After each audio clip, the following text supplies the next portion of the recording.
नवरात्र पर्व के दूसरे दिन मां ब्रह्मचारिणी की पूजा अर्चना की जाती है। ब्रह्म का अर्थ है तपस्या और चारिणी यानी आचरण करने वाली।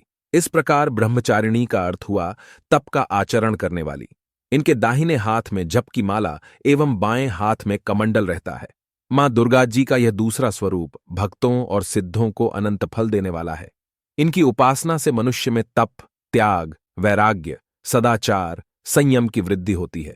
जीवन के कठिन संघर्षों में भी उसका मन कर्तव्य पथ से विचलित नहीं होता। मां ब्रह्मचारिणी देवी की कृपा से उसे सर्वत्र सिद्धि और विजय की प्राप्ति होती है। दुर्गा पूजा के दूसरे दिन इन्हीं के स्वरूप की उपासना की जाती है।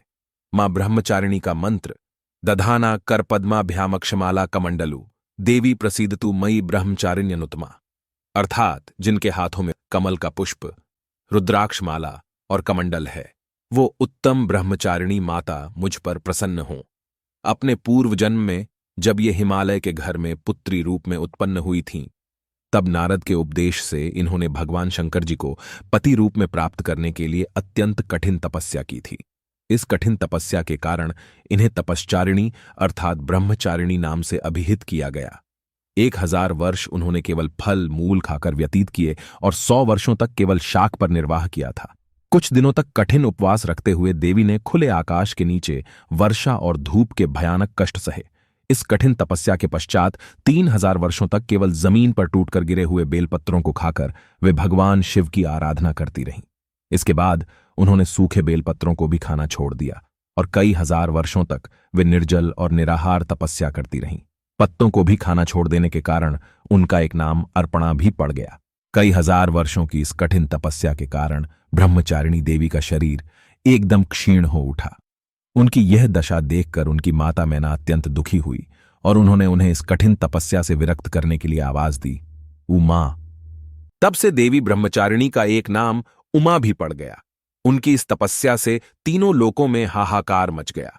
देवता, ऋषि, सिद्धगण, मुनि सभी देवी ब्रह्मचारिणी की इस तपस्या को अभूतपूर्व पुण्य कृत्य बताते हुए उनकी सराहना करने लगे। अंत में पितामह ब्रह्मा जी ने आकाशवाणी के द्वारा उन्हें संबोधित करते हुए प्रसन्न स्वर में कहा, हे देवी, आज तक किसी ने ऐसी कठोर तपस्या नहीं की जैसी तुमने की है।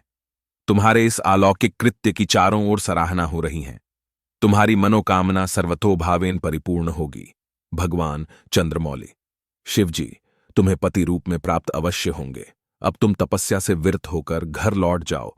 शीघ्र ही तुम्हारे पिता तुम्हें बुलाने आ रहे हैं। मां दुर्गा जी का यह दूसरा स्वरूप भक्तों और सिद्धों को अनंत फल देने वाला है। इनकी उपासना से मनुष्य में तप, त्याग, वैराग्य, सदाचार और संयम की वृद्धि होती है। जीवन के कठिन संघर्षों में भी उनका मन कर्तव्य पथ से विचलित नहीं होता। मां ब्रह्मचारिणी देवी की कृपा से उसे सर्वत्र सिद्धि और विजय की प्राप्ति होती है। दुर्गा पूजा के दूसरे दिन इन्हीं के स्वरूप की उपासना की जाती है। इस दिन साधक का मन स्वाधिष्ठान चक्र में स्थित होता है। इस चक्र में अवस्थित मन वाला योगी उनकी कृपा और भक्ति प्राप्त करता है।